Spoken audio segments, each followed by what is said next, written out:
Crushing the cultural Marxists, breaking the grip of corrupt oligarchs, and taking back our country through America first.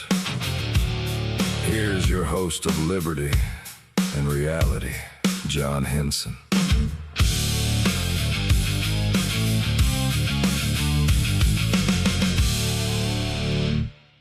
Hello, everybody. Welcome back to Liberty and Reality. I've been out a few days. Sorry I haven't put any content out. It's been, I guess, over a week. I took a trip out of town. I was down in Idaho, and I had a good time down there. I went down for a birthday party, and I got to tell you, I was shocked by the difference here between Washington and Idaho. Just, I don't understand still why we live this way in Washington. I went to Idaho. Number one, I saw like 2 homeless people my whole time in Boise. So it is possible to clean up the streets. I saw I guess it was a place there for them to sleep. There was some housing there. I did see in the middle of Boise, it wasn't a bunch of people packed on the street, a bunch of, open air drug using, how do I say this in a sensitive way? I'll just leave it at that. There wasn't a bunch of open air drug users looking like zombies in the street around this place. It was people that looked like they were genuinely just waiting to get in and get some shelter, which was fine. I think that's great. Looked like it was at least partially paid by the churches there, private organizations, which is the way it really should be. And I was just shocked. But more than that, just the general cleanliness of the place. I didn't see graffiti. I think I saw it in one spot. One spot I saw graffiti on a power box. Other than that, people respected their city. People were walking around at night. It was dark and enjoying the nightlife. You going into Boise. I came from the Oregon side through Nampa, Idaho, and down through, and everything's lit up. Obviously, the place is doing very well. The businesses were all lit up.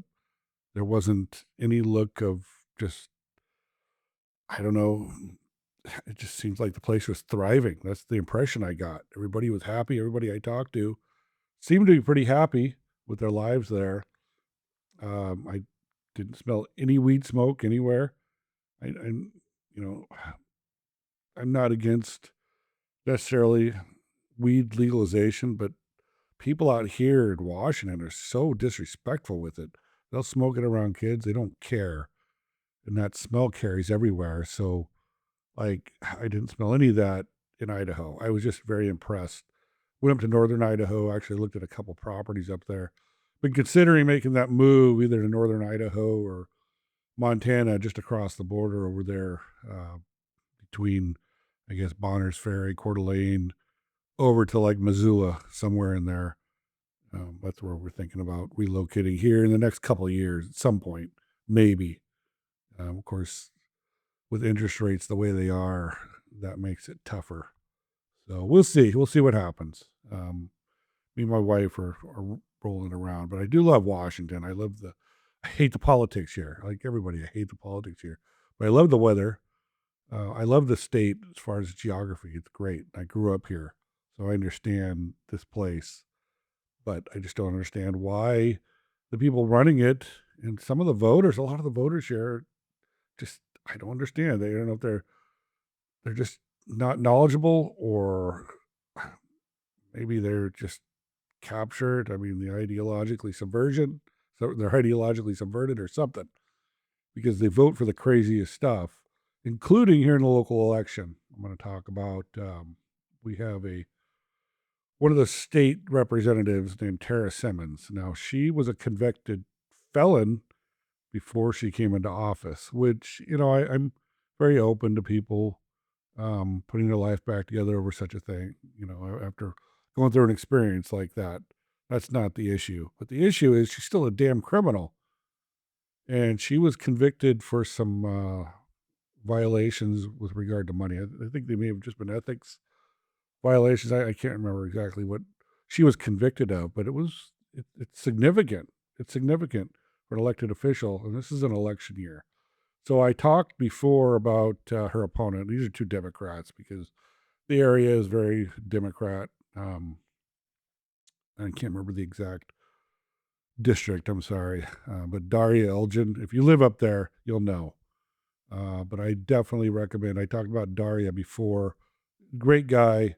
I don't. We don't see eye to eye on every policy, but enough, right? And just I like people that come off as honest in politics. It's very rare. Even if they're from a different party, the guy is genuine. And if you live up there in the Paulsbo, Bainbridge Island, I think Silverdale maybe, up in that area, if he's in your district, I definitely recommend electing this guy. You guys will thank yourselves and be much better off than with Tara Simmons. I, that's all I got to say. And then I got another buddy, Ben Johnson, who's running for office down in Mississippi. I want to say it's the 26th congressional district down in Mississippi. I'm sorry, Ben, if I got that wrong, but you guys can look him up. Great guy. I served with him in the Navy, went to school with him at the Navy War College, and collaborated with him as a military planner, and very knowledgeable, good guy, very grounded. So if you live out there, check him out. I definitely endorse him, and would say you'll be in very good hands with Ben Johnson. So getting to this week's topic, we're going to talk. Oh, wait a minute. Let's see, movie recommendations. What did I see?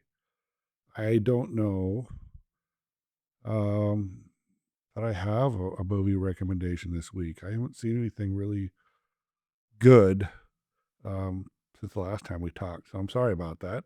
Been out of town. Plan to go see a couple of movies. So when I do, I will have a recommendation for you. But good Idaho. How about that? We'll take that as the recommendation this week. So we're going to talk about is America's grand strategy, and what the American grand strategy is, what a grand strategy in general is.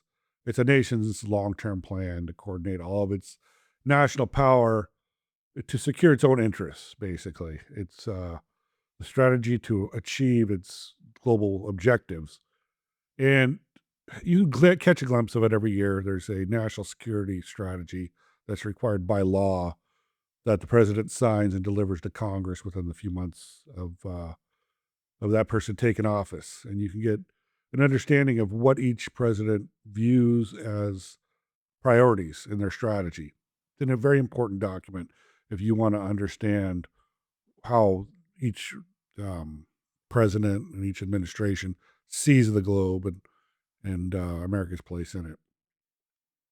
And before World War II, there wasn't really a codified grand strategy on paper, but there was definitely a grand strategy. And it was largely defined by isolation, as realism. So we really looked at the world as, where countries would do what they could. They would basically operate the limits of their power. And that may be through things like alliances or whatever, but they would operate to the limits of their power. We would accept that the world was anarchic in general. And our place in it was to secure our own national power to the extent we could, and also to defend our interests. So, but it wasn't to necessarily be overtly, imperial, not the United States. Some of the other European countries were. We had a little bit of that. I mean, we had gone into the Philippines. We had a colony in the Philippines after the Spanish-American War. We didn't conquer the Philippines. I mean, I shouldn't say that. We had a lot of conflict within the Philippines after we went in, kicked the Spanish out, but we weren't the first ones there. It was the Spanish that set up that colony, and we just took it over. And had a lot of resistance there, had a lot of resistance our whole time there. But it wasn't our colony from the beginning. We weren't the first Europeans to go over there. And then we did things like opening Japan. We were the ones that had broken Japan out of their 250 years of isolation. Took our ships in, and basically just forced them to open the door. It was Matthew Perry's fleet. So we had done some of that stuff, and we had colonies. I mean, we had like the Marianas and certain places that we had established a foothold in the Pacific. We definitely were the preeminent European power in the Pacific, and that brought us into conflict with with Japan as Japan was growing as well. But of course, that all led up to World War II and their attack on Pearl Harbor on December 7th, 1941. So up to that point, had a very limited footprint around the world. And when you look at the military, prior to that, military is demobilized. Our military largely demobilized after World War One. That was just the way things were. There was a permanent standing army, but it wasn't massive. It was what you would call a peacetime army. It could be ramped up. There was always plans. plans. Our plans weren't necessarily that great, but there were always plans to ramp up if necessary, because we knew that things had happened before, whether it was World War One or different conflicts around the world. We had seen things ramp up, so we had to be prepared. We didn't have a large standing army. So the Second World War changed all that, completely changed our grand strategy. And it was really with the onset of the Cold War that the United States changed, because we're locked in this global ideological showdown with communism. And our strategy was basically to stop the spread of Marxism. So we rolled out a strategy that was partially military, but it relied heavily on economic soft power. Um, we had, of course, the disastrous, Vietnam War, and we had involved ourselves in several small wars around the world. But a lot of what we did was just economic power and messaging. So, during that time, we did ally ourselves with some dirty people. You look at Afghanistan, the people we allied with in Afghanistan were the ones that ended up being the Taliban, the same people we ended up fighting later on, along with drug lords. We did ally ourselves with some drug lords in Central America, some overseas in Asia, because they were anti-communist. So there were some dirty things that happened behind the scenes during that time. And in the end, what we formed was called the containment strategy, and it succeeded in forcing the communist bloc to capitulate. And it delivered at the end what Francis Fukuyama termed as the end of history in his book. So basically, the end of history was the world would now follow the dominant Western and largely American liberal democratic system. It would be a free market. That's what Fukuyama predicted. So today we're going to break down America's Cold War grand strategy and how it laid the groundwork for modern globalism and how it created this false optimism that has led our country directly toward the decline we are witnessing today. We're definitely in decline. You just look around with the inflation and our inability to, win wars against middling powers, not just Iran, but look at what happened in Iraq and Afghanistan and our disastrous withdrawal from Afghanistan and several other things.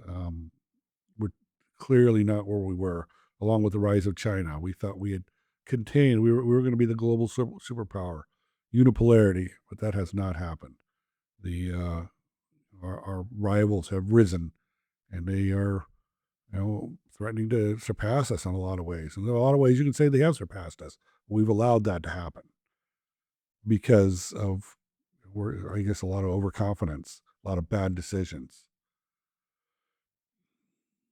So the foundations of our Cold War strategy came from George Kennan. He had the famous X article in foreign affairs. I think it's Foreign Affairs magazine, but that introduced this containment doctrine. Kennan argued that the communist system, it would just collapse on itself. Um, it couldn't keep up with the free market, couldn't keep up with Western capitalism, and he was right. So if the United States applied the steady diplomatic, economic, and political pressure to stop Moscow from expanding, the Soviet empire, like I said, would eventually collapse. Marxism was just full of contradictions, and it just wasn't a good system for a long-term success. And American policymakers knew that. It's been repeated so many times, they were right. I mean, all over the world, we've seen that happen. In 1950, Paul Nietzsche, who was the director of policy planning at the State Department, drafted really the formal grand strategy for the United States, NSC 68. And he took Kennan's ideas and made them into official policy. And, he recognized that the United States produced nearly half of the world's manufacturing output at the time. So he called for weaponizing that as an economic tool. So the U.S. quadrupled defense spending. It built its international trading conglomerate with Europe and then places like Japan, and it spread as time went on. We just did not accept communism spreading in our hemisphere or other places around the world. We fought back against it, but not just for military force. We used our money to do it. And we forced the Soviet Union, we isolated them into an unsustainable race against us with arms, with diplomatic pressure. We basically made them look like the global bad guys to the world and made ourselves look like the good guys. And the best place to show that would be in Afghanistan. We were accepted in Afghanistan after the Russians invaded in the 70s and into the 80s. We were accepted as heroes by the Afghans. And if you ever watched the third Rambo movie, you'll see the way we were portrayed. Rambo and the military at that time was going in to liberate those same people that became the Taliban. So you can see the messaging change between now and then. And also Charlie Wilson's War is another great movie to see how we treated the Afghans at that time, the ones that we ended up fighting against. They were our partners. And because of our international messaging war, they saw us as the good guys. Of course, when we left, when the Cold War ended, that messaging war stopped and things changed. Of course, we rebuilt our allies after World War II. We helped them rebuild. We were the primary funders for that. And we cut trade barriers and got the global economy working again after World War II. That was Washington primarily. So we underwrote the security of the world, basically.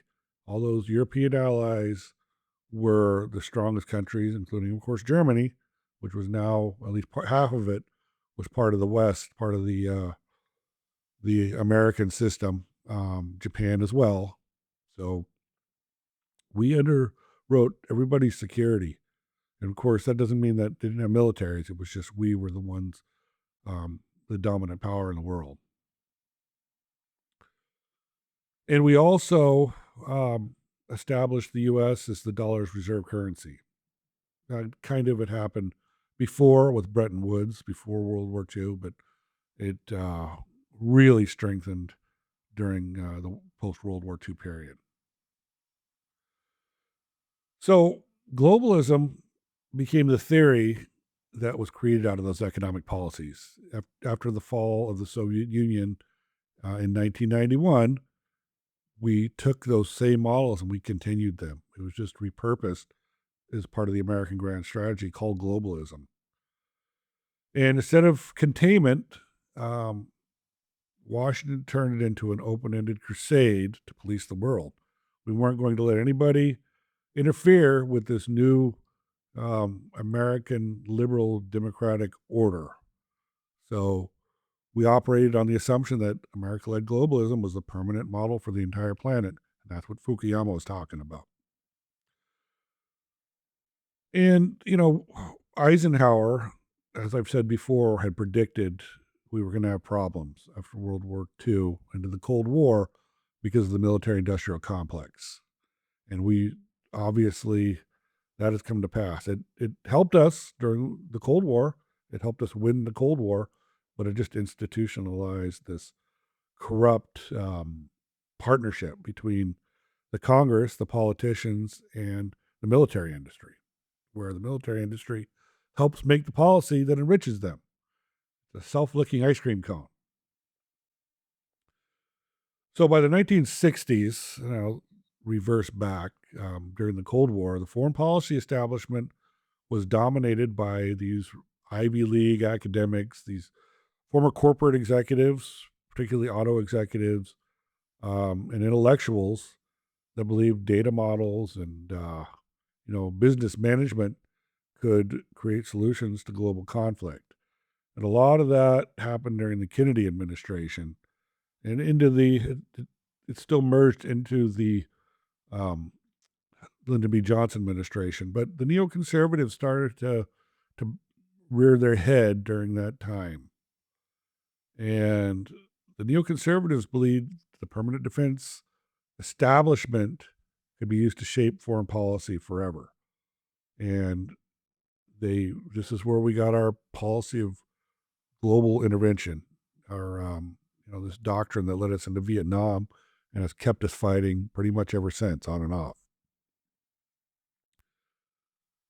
And of course, Vietnam was just a bloody quagmire for us. We lost 58,000 Americans, and it just shattered trust between the public and the government. It was embarrassing the way we pulled out, just like Afghanistan.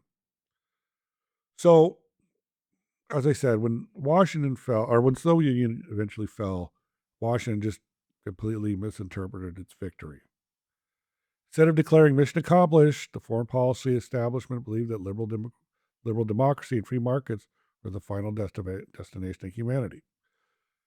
And the policymakers assumed that if non-Western nations were exposed to modernization, they would naturally discard their traditional identities, particularly in places like the Middle East, the Islamic world, Islamic civilization.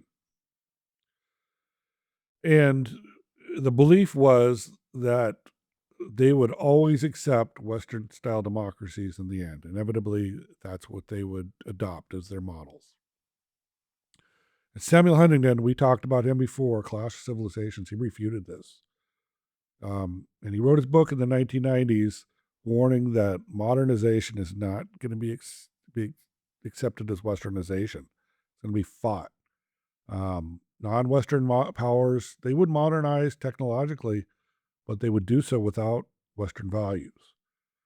And attempting to impose the one global standard, the liberal democratic order, was only going to create civilizational backlash. And that's exactly what happened. Huntington offered 3 simple rules for global peace: stay out of conflicts and other civilizations, work with major powers to cool down any border wars that did happen, and look for shared values instead of invoking Westernization on everybody and forcing it on cultures that were outside of our civilization. So when Huntington first published Clash of Civilizations in the 90s, his arguments were widely recognized. He was taught in every international relations school. And so he was if not one of the leading thinkers in international relations at that time. But over time, we've talked about how critical theory started to take over. Cultural Marxism swept through American academia and our elite institutions. So, of course, his framework was ultimately attacked as racist. And it stopped being taught because of that in a lot of these international relations schools, or at least it was rejected or denigrated. So intellectuals and foreign policy experts rejected the reality that the cultural divides that really exist in the world, these civilizational divides, were real. And instead, they pushed this globalist ideology across the globe. So by ignoring these warnings that Huntington talked about, American foreign policy is really an American policymakers have trapped themselves in disaster after disaster, leaving every society on earth secretly wanting to be American style democracies. Now, during the Cold War, you could say um, when the alternative was communist Russia, maybe that was partly true. A lot of countries that were being pressured by the communist bloc did want to be Western. They saw that as their way out. And so things changed a lot when you have one evil or bigger evil at your gate. Maybe you'll be able to accept things. The maybe the accepting door number two is better, but not after the Cold War was over. And so this has led us to these never-ending wars in the Middle East, including the current one that never seems to end with Iran. The globalist delusion was proven wrong, obviously, with China as well. Um, you know, Richard Nixon and Henry Kissinger in the 70s, they thought that they could open markets, obviously, in China and also drive a wedge between Russia and Moscow. They wanted to, open this containment strategy. They just wanted to isolate Russia further by taking um, China away, and it worked. And we found out a lot of things. We found out that China and Russia were not the good friends that maybe we kind of thought they were. And China was ready to see the U.S. as more of a friend to balance them against the USSR themselves. So if you look at Kissinger's On China, the book he wrote, we talk about Washington opening diplomatic and economic doors, believing that economic engagement, using our economic power would pull China into the Western sphere. Of course, the oligarchs like that too, because they saw that as an avenue to get rich, get richer, send American jobs over or chase assets. That's what they did. But instead, we thought we were in control, but Beijing exploited that opening. Deng Xiaoping, 1978, launched economic modernizations to get Western capital and technology. So he put on a good face to the West, but he kept the Communist Party in absolute control. Um, he put dissidents in prison for advocating democracy.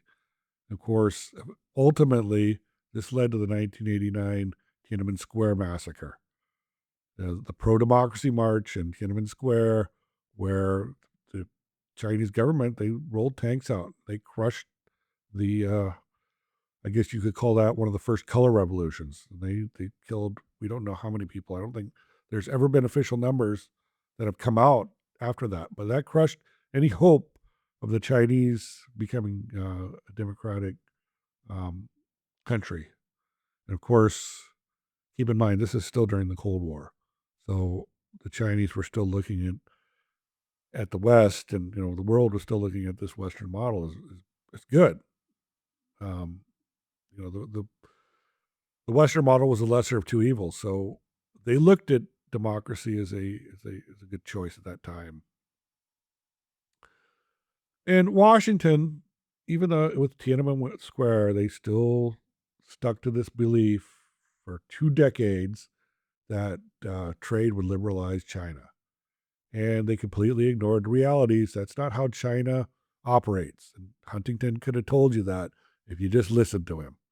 It was a different civilization, and they'd always operated on a different model. So, there was this oligarch push to integrate China um, through things like the Business Roundtable and U.S. China Business Council and different globalist institutions, on and on and on. And where oligarchs like, General Motors CEO John Smith, um, leaders of AIG, Bill Gates, Microsoft, Craig Barrett of Intel, all these people spent tens of millions of dollars lobbying Congress and visiting the White House because they wanted to grant China permanent normal trade relations, and they wanted them to be able to enter the World Trade Organization. So, of course, their ulterior motive was to be able to close down American factories, ship millions of American jobs to China so they can make more money. And that's what they did. So the Clinton administration in the 90s, they were the ones that ultimately granted and pushed for World Trade Organization membership and most favored nation status for China.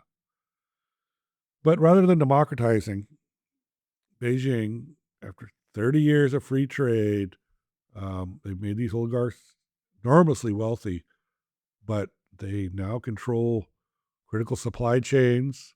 They've taken working class jobs from Americans. They control the rare earths, majority of the world's rare earths, which is required for every electronic device. So much stuff. They control most of our pharmaceuticals, a lot of our high tech hardware. They become the world's industrial powerhouse, just like we were prior to World War II and after World War II, through much of the Cold War. But still, they're definitely not a liberal democracy, still controlled by the Chinese Communist Party, which, as I've said before, isn't even really a communist party anymore. They look a lot more like fascists at this point. So, globalism has not worked. The theory that we could just spread our model globally and there would be peace has not worked. In fact, with China, it's built one of the most liberal states in the world, illiberal states in the world. Um, and it's produced a model that is authoritarian that's being used against the United States. We're importing it. Um, I don't want to say it's directly the China model, but they definitely were the ones to give the people in power a glimpse into what was possible to control their populations. So, while America enriched China, both the neoconservative Republicans, globalist Democrats operated on the belief that national borders and distinct cultures no longer mattered. George W. Bush, who was a neoconservative, operated on the doctrine that Colin Powell outlined when he wrote an article for Foreign Affairs in 2004, a strategy of partnerships. He assumed that non-democratic societies were merely repressed liberal democracies, and they needed to be liberated by force. That was the strategy in Afghanistan and Iraq. We were going to give you liberal democracy, whether you wanted it or not. That has not worked, obviously. And, that mindset continued with Hillary Clinton and the Democrats under the Obama administration. We intervened in Libya to topple Gaddafi, which we did 2011. And we did that saying it was going to be humanitarian. Of course, now you look at Libya and there's slave markets and the place is even more out of control than they were under Gaddafi. It's gotten even worse. And the West can't do anything and they don't seem to want to do anything. They don't really seem to care. So, between the Republicans and Democrats, we've wasted over $8 trillion on nation building wars that have destabilized the Middle East, destabilized many other places in the world as well. And, we've eliminated, in a lot of ways, our primary counterweight to Iran through our aggression. This war we decided to take on, we revealed ourselves. We revealed our weaknesses. And it's all about this flawed belief that we can push our system and push our ways on any other country. Of course, going back to Libya, when our American diplomatic compound was attacked in Benghazi, the number one, these critical theory, cultural Marxist officials in the Obama administration blamed a extremist video to deflect blame away from the actual jihadis that attacked our compound and killed many Americans, which was just shameful. But It was us. We caused that. We caused that by intervening, getting rid of Gaddafi. Um, at the same time, these globalists have encouraged mass migration without any cultural civilization. Um, so I've talked about, Western civilization. We welcome immigrants, but you have to recognize the civilization in the country you're in first, and you have to recognize that culture is the culture you'll follow when you become a citizen. That's part of what we do with our citizenship tests, our naturalization process. But somehow these, cultural Marxist critical theory ideology has come to the conclusion we don't have to culturally assimilate. Everybody can have different cultures in the United States, and we don't have to have one culture. The old melting pot theory. Um, and, this bipartisan globalism, both parties have followed it. I've said Democratic, but both policies followed it in different ways.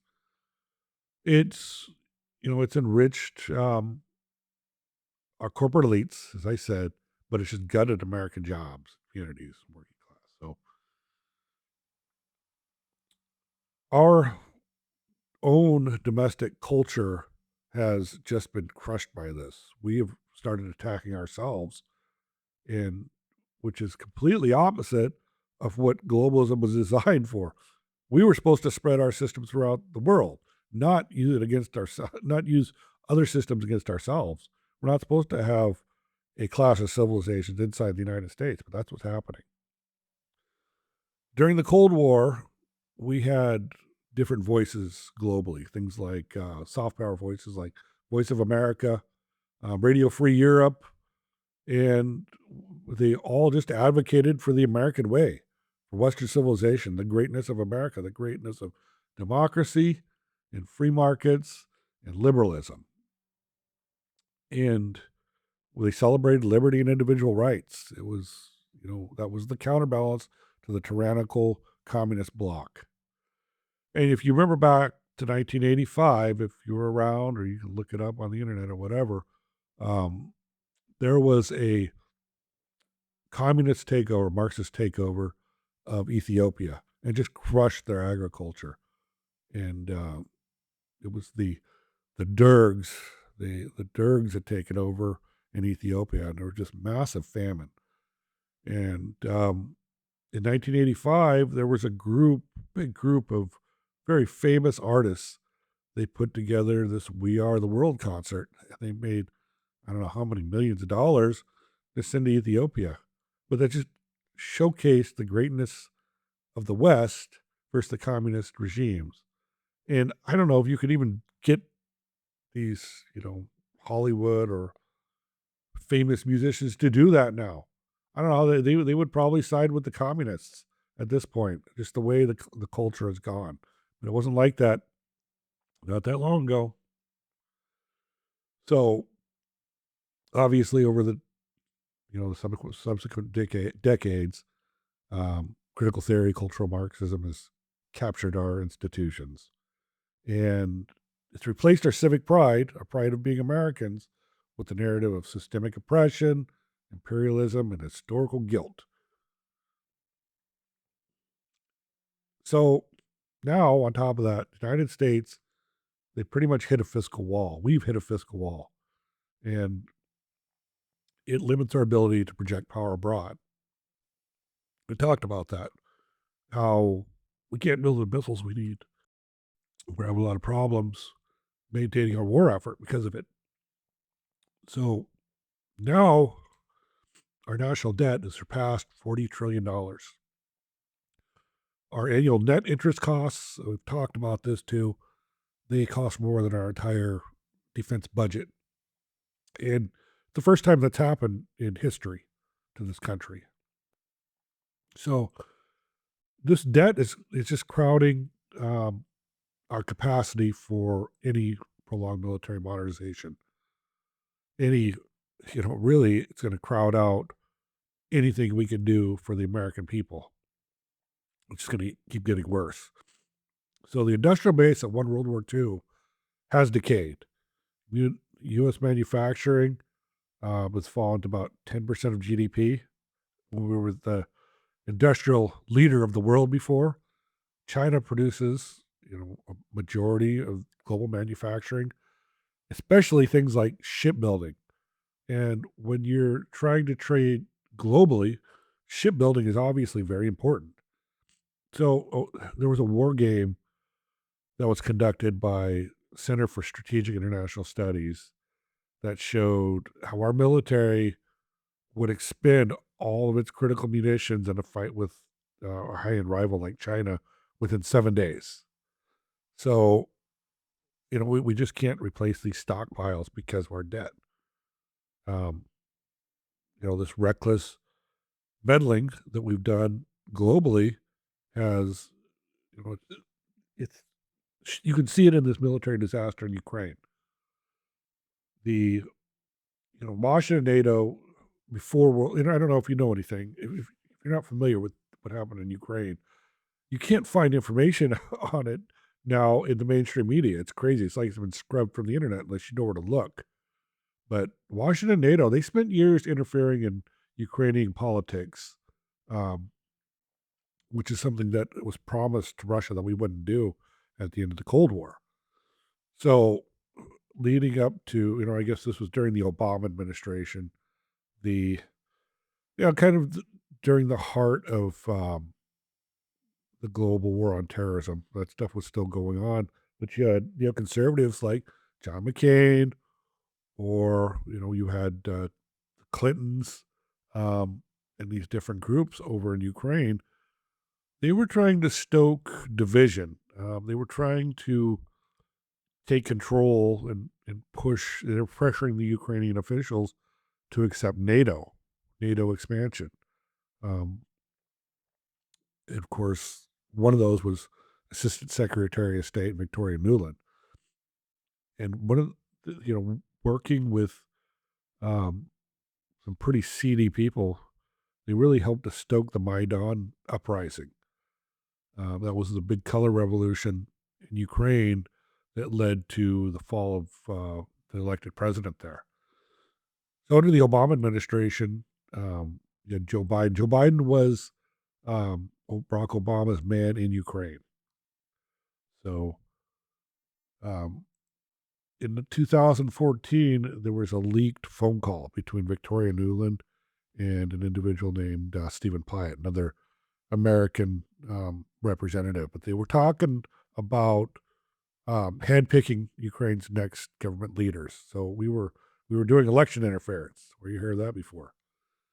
At the same time, Western intelligence agencies work directly, and that's what I was talking about before. This is kind of crazy. Our intelligence agencies worked with essentially neo-Nazi groups, like the Right Sector, the Azov Battalion. If you ever see those or look them up, they're essentially neo-Nazis. They're not like the German neo-Nazis. They are Ukrainian neo-Nazis. Um, and I encourage you to go look up the history of those groups. But they were the ones that really got involved to, stoke this uprising that became the Maidan uprising. They are very anti-Russian. That's one thing about these neo-Nazi groups in Ukraine. They're very anti-Russian, and they're not huge. They don't have huge numbers, but they're active. They're active. So Viktor Yanukovych had been elected. He was a pro-Russian president. Of course, the eastern part where Russia currently occupies, the eastern part of Ukraine, was heavily Russian. They spoke Russian. Ukraine was part of the Soviet Union for a long time. They had gone back and forth throughout history, partnering and with conflicts, whatever. That there's a long history between those countries, but there's a lot of overlap between them as well. So this pro-Russian president was elected, and the Maidan revolt, the color revolution, whatever you want to call it, basically forced him to quit, forced him to resign from office. And this is all done with pressure from the West. Billionaires like George Soros, he's there again, poured millions into NGOs over in Ukraine to just really secure influence, along with the politicians that were there, because they wanted to expand NATO to Russia's border. Recognized about you was that you, during the revolutions of 1989, funded a lot of dissident activity, civil society groups in Eastern Europe, in Poland, the Czech Republic. Are you doing similar things in Ukraine? Well, I set up a foundation in Ukraine before Ukraine became independent of Russia. And the foundation has been functioning ever since. And it played an important part in events now. Do you think Ukraine will be able to assert a kind of independence from Russia and an alignment with the West, not a specific alignment as in NATO, but a kind of orientation toward the West, or will the Russians always stop them? No, Putin will try to destabilize Ukraine, but the Ukrainians, the large majority of Ukrainians, are determined to be independent of Russia. It won't be easy because Putin has staked his regime on destabilizing Ukraine because it's a threat to his regime in Russia. If you have freedom, free media and so on, and a flourishing economy, that would make his regime unsustainable. He accuses the Ukrainians of being anti-Semitic, of their being full of anti-Semitic fascists. You operate in Ukraine, you're of Jewish origin. Have you detected virulent anti-Semitism in Ukraine? Well, anti-Semitism is part of the DNA of that part of the world. So there is anti-Semitism. Even knowing that Russia had already said it's a no-no. They were not going to accept that. But once again, this is our overconfidence. So when Joe Biden took office again in 2021, he brought Victoria Nuland back to the State Department to manage Ukraine policy. So this, I guess Trump's election kind of put a kink in their plans for a few years, but once they got back in power, they were off at it again. They were not going to refuse. They were not going to negotiate with the Russians over NATO expansion, and that directly led to Russia's invasion.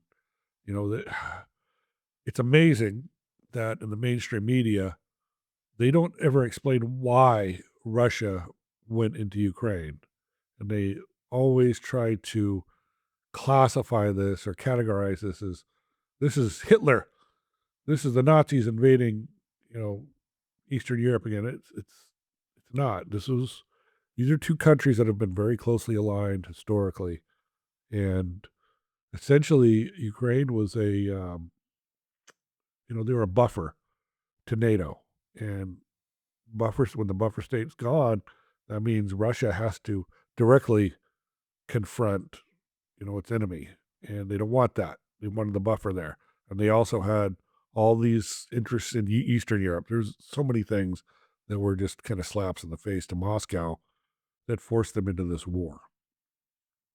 That's not to say that Russia's right, okay, but that's what pushed them into it, and it was very avoidable. Very avoidable. So the result, of course, is another failure with neoconservatives and globalists. Much of Ukraine is now occupied. Much of it's destroyed. Tens of thousands of people are dead. I don't know, maybe hundreds of thousands. I don't know. I never see any numbers coming out of that country, how many people have died in this war, but it's a dirty war. It's trench warfare combined with high technology, drones, lots of dirty stuff there. It's a new way of waging war. So, there's no realistic path right now to settle this war.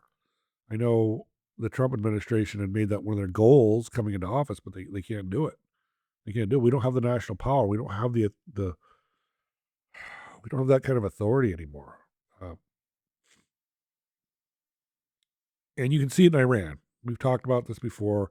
Our current strategy in Iran, we talked about those struggles, how our economic struggles have really slashed our ability to wage war and even defend ourselves. Iran has spent decades planning for this. They have underground, ballistic missile and drone and whatever. They have these underground bunkers that go for miles. So we can't reach them. We can't get underground to get them, and we can't invade. It would be too costly. At least we don't seem to have the national will. I hope we don't do that. So we've gone to this economic warfare. We've had economic warfare against Iran for a while, and now we're using it again. We're trying to strangle them financially. Hasn't been successful so far. Um, and I don't know how successful it'll be in the future. That's not to say, the Iranian people are definitely suffering. I think the inflation rates are like 80% within Iran now, from what I was reading. It's really hard. You don't see pictures. And it's amazing. You don't see pictures of people suffering in Iran. I remember during previous wars, CNN would be on the ground filming every step of these wars, but I don't see that anymore. I don't see it in Ukraine. I don't see it in Iran. Amazing. That's the kind of thing that actually sways public opinion. So there you go. The oligarchs running the media again. But there are people in the civilian leadership in Iran that want to find a settlement, but there's too many hardliners, and the military is taking control over a lot of that country, the leadership. So there's no indication that these sanctions are going to work. Even as Scott Bessent is tightening sanctions now against other countries doing business with Iran, but a lot of those countries, they're not going to go along with it anyway. And in fact, I think it's today or yesterday, the Iranian state media aired a video offering a $10 million bounty on Donald Trump's son, Barron. It doesn't sound like a country that's ready to quit. I don't know. So, really, I'm sure this has hurt Iran and will do permanent damage on and on and on, but it hurt us.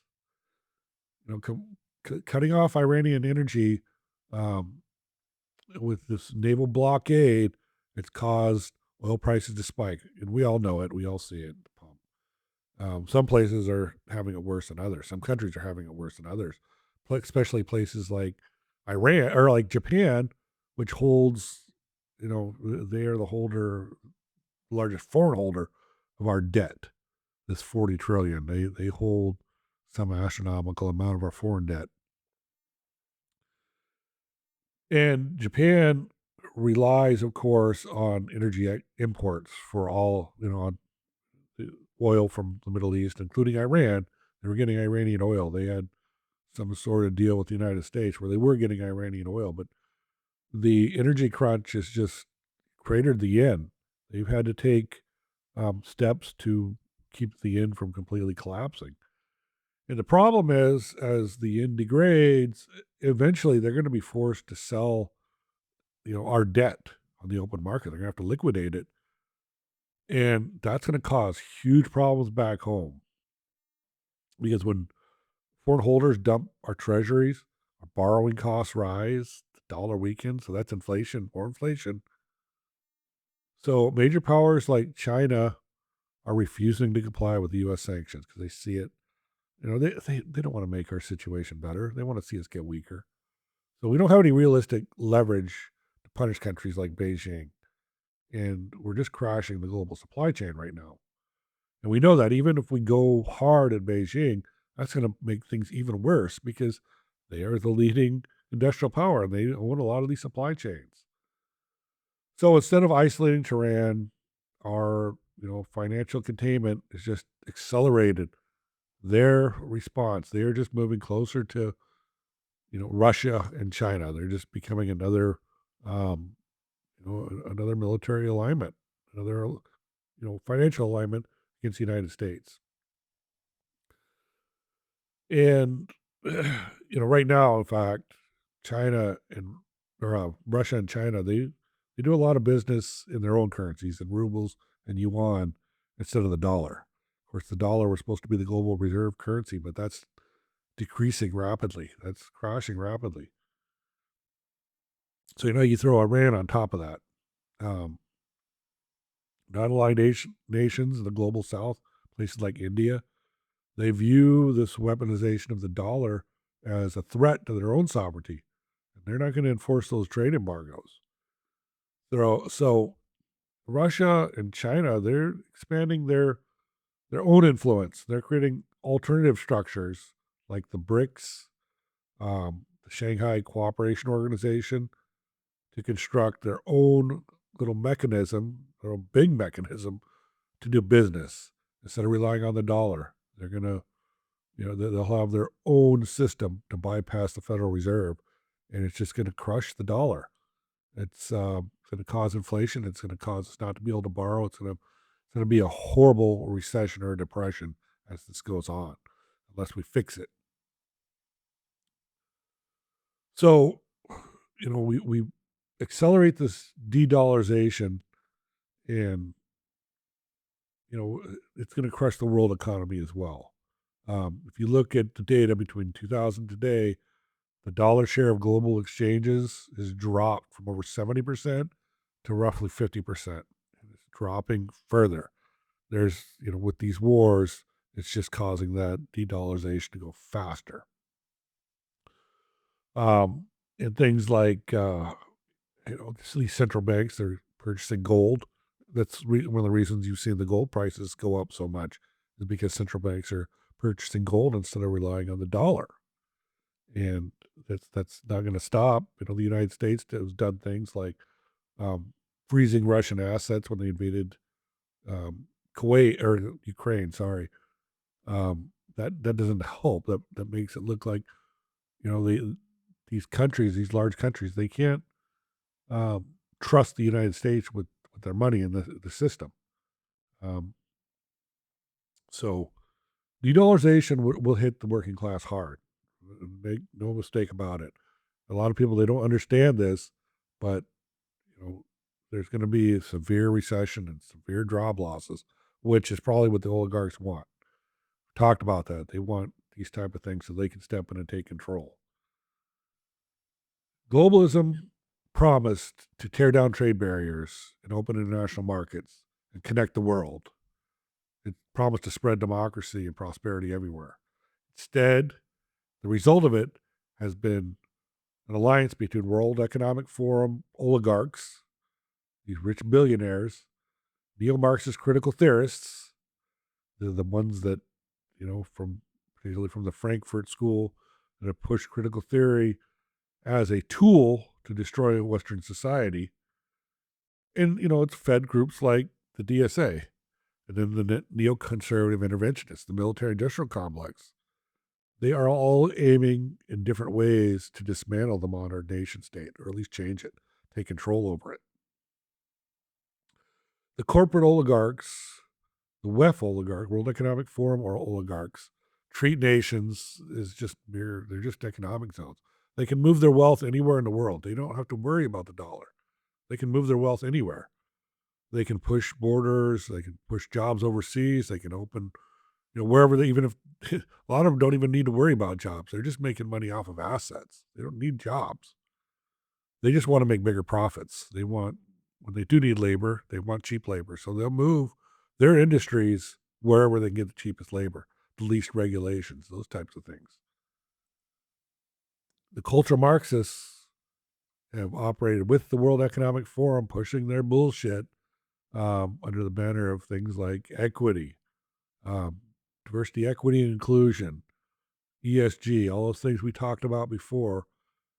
The DSA activists, these Frankfurt School cultural Marxists, they want to dissolve our borders. That's where you get these open borders under the Biden administration. They want to destroy American culture. They want to destroy our love of country. And, that's where you get these things like, the Americans are living on stolen land, and these different proclamations that are just crazy. It's just an attack on our own culture, our own love of country. And they want what what Marx wanted, what Marx really dreamed of as a borderless, stateless society. So basically, one world government, but in a very illogical way, which is something the neoconservatives also push. Um, the regime changes. We talked about, you know, the Colin Powell writing that article. They're going to force the world on one system, the democratic liberal system, whether you want it or not, through conquest if need be. You're gonna join whether you like it or not. So that was the new world order that was envisioned by George H.W. Bush in one of his famous speeches. But it's not the first time that those words were used. Woodrow Wilson, progressive, used those same words. H.G. Wells, socialist, used those same words. So this is all three of these groups. This is not a new idea, and it's kind of coming to, they're kind of coming together now. So the result at the end of this is neither freedom nor a worker's paradise. It's just a massive transfer of wealth to the oligarch class, the unelected oligarchs. In fact, here's an example for you. Since the Iran conflict began, the American working class has lost about 5% of their wealth due to inflation. It doesn't sound like a lot, but it's only been a few months. You compound that by another year, is that 15%, 20%? Who knows? But the oligarch class at the same time, they've gained wealth. Of course they have. They've gained approximately 16% on average of wealth. So it's another one of these things like COVID. They get richer, you get poorer. And it's all part of the game for them to enrich themselves and control you, take away your will. The everyday citizen, the working class, loses their voice, their economic security, and their constitutional protections through all of these models. All of this supposed globalization, all this grand strategy has just inverted itself. It's destroying us. Decades of reckless foreign policy have left Washington without any economic cushion in case there's another real crisis in the United States. Major earthquake, a major storm, whatever it is, whatever natural disaster, invasion, whatever might happen in the world, things that are real, things that we don't cause, things that we have to react to. We don't have any domestic manufacturing. If we ever needed it, we can't fall back on our own domestic market. If we have to fight another World War II type scenario, we can't. We can't build anything. Sold that off. So we've sold out our country for this false dream. And we don't have any credibility left. You can see it. Our credibility is going downhill. So we can't even get the Europeans to help us with Iran. We don't have that anymore. So at the end of the day, we need to abandon this grand strategy. We need to abandon globalism. We need to abandon neoconservatism, at least the interventionist part of it. And we need to adopt that America First policy that Trump, when he was running for office, promised. America First. We need to be grounded in realism again, like we were before World War II. It starts at home. We need to rein in the debt. We need to, it's going to be painful for a while, probably going to cause a recession. But we need to stop spending across the board. And that's the only way we're going to restore our national power. We're going to restore our working class, is to stop spending government money. It's not efficient. Government does not do good things with your money. They just take it. We need to fiercely defend our American culture. We need to defend our heritage. It's not perfect, but it's been the best thing for the world ever. You look at the results of what Western liberalism has done. No model has made people more free and more economically, it's improved the economic well-being more than any other system in world history. So we need to get back to, I don't want to say messaging, but we need to get back to, at least within our own borders, loving ourselves again, loving this history we have. We've done great things as a country. We need to defend our civic institutions from Marxism, any Marxism. And that's a tough one because it's so ingrained right now. But we know it's bad, and we fought against it. We fought the Cold War against it. We need to get it out of our system. We need to realize that. It's going to take another campaign of, I guess, another information campaign. But as a country, we're going to have to do that. We're going to have to talk about the greatness of Western civilization and, the horror that cultural Marxism has caused. We're going to have to reverse the ideological subversion. We really need to apply Huntington's core realism principles. We must replace our foreign policy and just build a defensive perimeter around ourselves, maybe around our hemisphere, whatever it is. But we need to establish core interests and defend them and stop fighting around the world. Iran is not our core interest. This requires ending a lot of our subsidies to countries around the world. We can't pay for, especially NATO. We can't pay all this money to NATO. We need to do a better job. And I talk about this. I recognize there's a big need for defense. We should still be the preeminent military power in the world, but we need to slash a lot of that spending. And that's going to involve bringing our forces home and keeping them at home. Okay. We can't be paying for everybody's military. And really, if you look at realism, if we pull our money out, they're just going to form their own alliances, which they should. They should be free. We can't have a permanent garrison in the Middle East. I think we've done a lot more harm than good. Let them settle their own problems over there. And a lot of times they're going to settle it better than we could settle it. We need to slash a lot of our regulation, this regulation that sent our manufacturing overseas. We need to slash it. And we need to secure the border. We need to secure the border. The one good thing that Trump has done. He has secured the border. We can't let everybody else in. It's going to change our culture. It's already changed our culture. And we need to defend that culture. And if you think about it, there's 1.5 billion Chinese. If you want to open your border, you let a few million Chinese in, and they are going to turn us into China. Do you want the Chinese system? Do you want the Chinese cultural system of control here? It already seems to be coming, but we're doing it to ourselves. We can reverse that. You let another massive number of people from another civilization in that's aggressively trying to, overwhelm this country, and they'll do it. That's not what we want. There goes your rights. There goes your freedoms.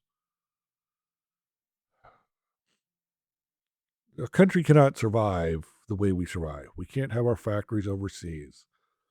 We can't be bankrupt. We can't have a people that lose the will to defend their own interests, their own civilization. We have to change this. We have to come together. We have to elect people that will, they have the integrity to uphold America first. They have the integrity to look out for Americans, every American. We can only do that if we're united. Divided we fall. Thank you for watching. I appreciate it. It's good to be back. And I will come out with some more content here in the next few days. I got a few ideas for episodes. And appreciate you continuing to watch. Please share the show. Please let me know what you think. I will talk to you again later. Take care.